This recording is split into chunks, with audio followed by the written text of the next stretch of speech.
Welcome back, YouTube, to another video. It's a new year. This is my second video of the year. I've been kind of slacking because I've been just trying to plan how I'm going to do all this content stuff. Big things happening next month, so I've been trying to plan for that. Going back to school, I'm going kind of to school and everything. I got this program going on, so I'll fill you guys in with that one. I think I want to go back to doing vlogs too, but we'll see. Don't count on it. Maybe, I don't know. I want to do my shorts again and everything, but that's not the point of the video. The point of the video is I just wanted to rant about something concerning the Ball brothers and mostly Lavar Ball. I just wanted to get on here and really emphasize that he is honestly the best dad. Like the best Black representation of a dad in a while. And there may be some other people that I don't know yet, but if you remember back in 2016 or 2017, around that era, it really showed you he believed in his sons.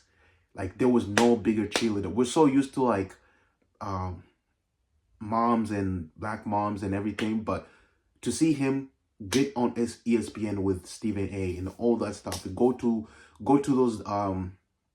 those comfortable places and people be bashing him about his son, but he doesn't want to talk to them and says, hey, I believe in my son.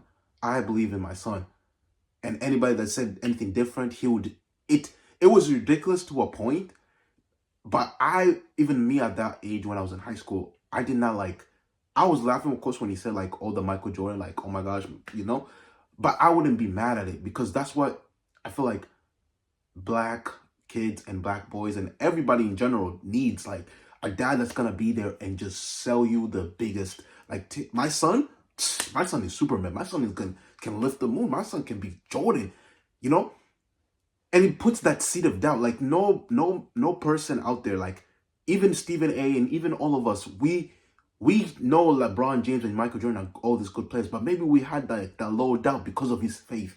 His faith in that gave you a low doubt, and you were like, yo, I gotta get excited for Lonzo. I gotta see Lonzo's first game. We all watched Lonzo's first game. We all seen when he got drafted as number 2. He spoke it in fruition, and maybe this is a manifest thing, but I don't even count it as a manifesting thing. I just count it as someone who just had faith, He took the lead. He believed in his boys.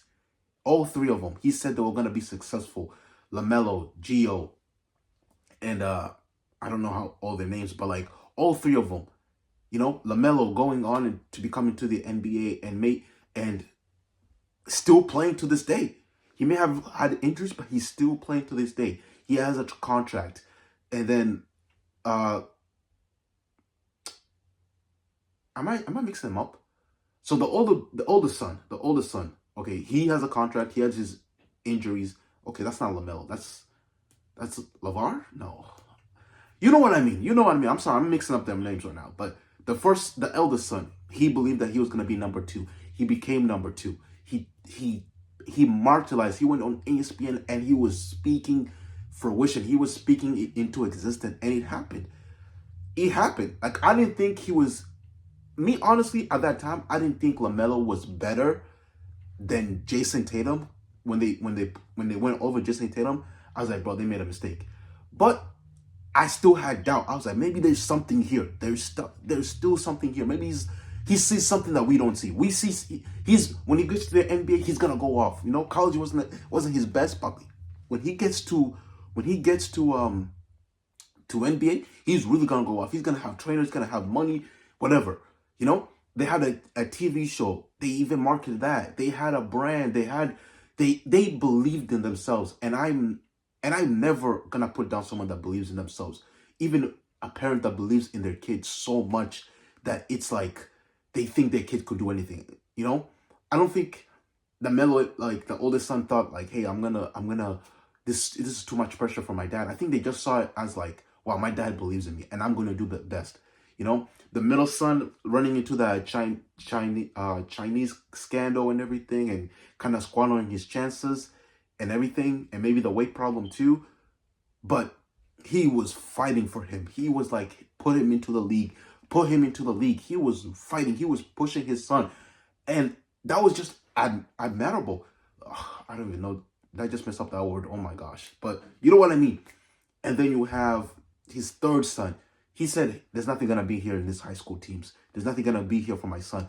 Let me take him outside, and he's gonna learn hard work. He's gonna really see actual people play basketball. He's gonna face grown men, and he's gonna come back here and sweep the competition." That is faith. That is, I don't know what that was foresight. Nobody's seen that. Now everybody's doing that. Everybody's sending their kids overseas. Everybody wants to send their kids overseas. If they can't put them in the best teams here in USA, they're sending them overseas. And now you're seeing all that talent come back, and everybody is like, "Oh, we gotta go overseas. We gotta go overseas," because he put that third son, I think LaMelo, I think that's his name, into that lion's den, and he came out a monster. Pause.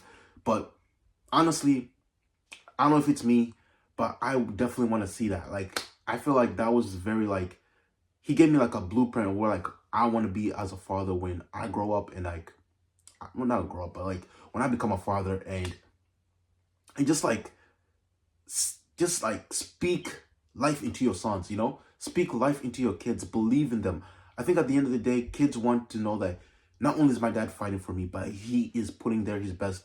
And now, with now the new Geo song and whatever, his sons are still successful. They're able to, they have had that like, the hard work and the keep going. And now he has an 8 million deal, 13 million deal, whatever. Congratulations to him. But honestly, I just gotta give it up to Lavar, man. If nobody is, I'm going to, bro. Like, you did your thing, bro. Like, you are actually a good role model. This is what fathers should be striving for. And I can never get mad at like LeBron James with his son and everything that he's trying to push them to the league. I can never. Is it nepotism? Of course it's nepotism. But I think at the same time you gotta look at it like that's his son. You know? That's his son. It's the same thing with like with Hunter Biden and Biden. At the end of the day, I don't know why the fuck he lied and told us like, hey, I'm not gonna pardon him. It's your son. Everybody expects you to pardon him. Like, nobody's gonna like make a big deal, but you wanna put yourself in like a situation where you think, oh, I'm higher than that. I don't wanna seem like I'm gonna give my son. But bro, it's your son. You're gonna leave your son hanging? You're the president of the United States. You're gonna leave your son hanging? I don't know. But that's besides the point. At the end of the day, I wanna see more like representations of like fathers stepping up. Doesn't matter what race, doesn't matter what. I think we can all have an example where our moms have stepped in, and so many examples that come out of mothers stepping in and everything.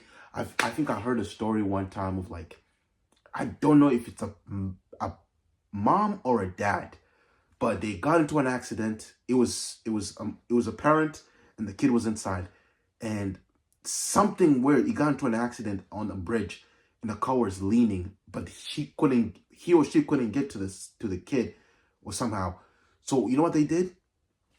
They lifted the car. I don't know what situation. I just know that it was in a point where like it was gonna fall off a cliff. So it was either a bridge or a cliff or something.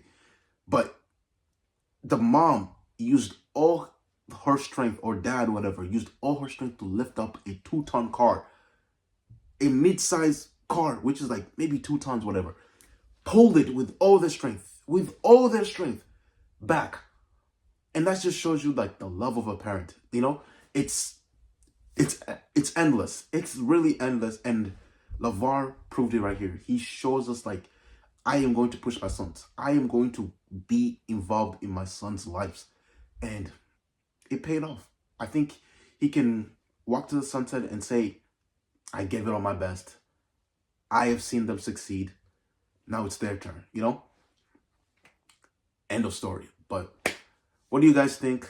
And do you want to see more like stories like this? I do want to see like more roles of like masculine roles like coming out. Like more fathers should tell stories about, you know, kids should come out and tell stories of their dad doing something like so extraordinary for them, or supporting them, or being there. And it really,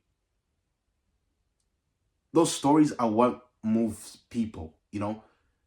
It's what makes people better. Stories, they move people. Like, even if I don't know who your dad looks like, you telling me that story is something I can take with me in my life, and I can see, wow, I care about my son. I think there's another story I want to leave you guys with, but it was a dad. This one I know it was a dad, and the kid was telling the story in a point of view of their dad, and it was the dad, whatever, did something like he got pizza for the kids, whatever, and he said, hey, there's pizza for you guys, da da da, leave some for me, or something like that. And the dad and the son never really had a good relationship, and where like it was not one of those like buddy relationship. It was one of those like respect dad relationships. So the son really didn't know the dad that much, you know? It was just like, I respect my dad, whatever. But I think it gets to a point where like there's 2 slices left, and those are for the dad. But the son is kind of still hungry. You know how kids are. They're always hungry. They always want to eat everything, especially when it comes to pizza. And the son the son was kind of anxious to ask, but he asked anyway, because kids are gonna ask. They want pizza. They want all that stuff. He asked the dad, thinking that the dad was gonna say no, and the dad said, "Now you can have it. You can have both of them." And to him, it said like it showed that his dad was kind, you know, was selfish, showed selflessness. That it's really showed him like a side of his dad he has never thought he would see, maybe in a way, and it really like moved him like to a way where he understood his dad a little bit more. He had this image of his dad, and it kind of shifted after that, because he thought maybe dad was strict, you know, maybe dad was like a very strict person, and none of this would work. But in this way, it just showed him like, maybe I gotta pivot a little bit, you know? My image of my dad is not like the way I thought I was. And honestly, I feel like those are the stories I want to see more. Like, we've seen so many feminine stories, and I'm not trying to diss them, but I want to see more active dad roles. Like, dads usually take a back seat in these roles, and they usually just leave everything. They usually a stoic dude, da da da. But to see your dad like care for you, or like do something like out of character, and you can tell it's for the best of you, that's what matters. But I'll leave you with that, guys. I would tell more stories about like my dad, I guess, but I want to save that for Father's Day. I want to do a video on Father's Day about that, but I'll let you guys go. Again, like, subscribe, whatever, but I'll see you guys in the next video. Peace. Lil' bro finger itching, niggas penny pitching. I ain't even gon' act like I ain't been there, it's just been a minute. They see me out and then salute, nigga, I been lieutenant. Ex bitch tryna spin back, but her subscription ended.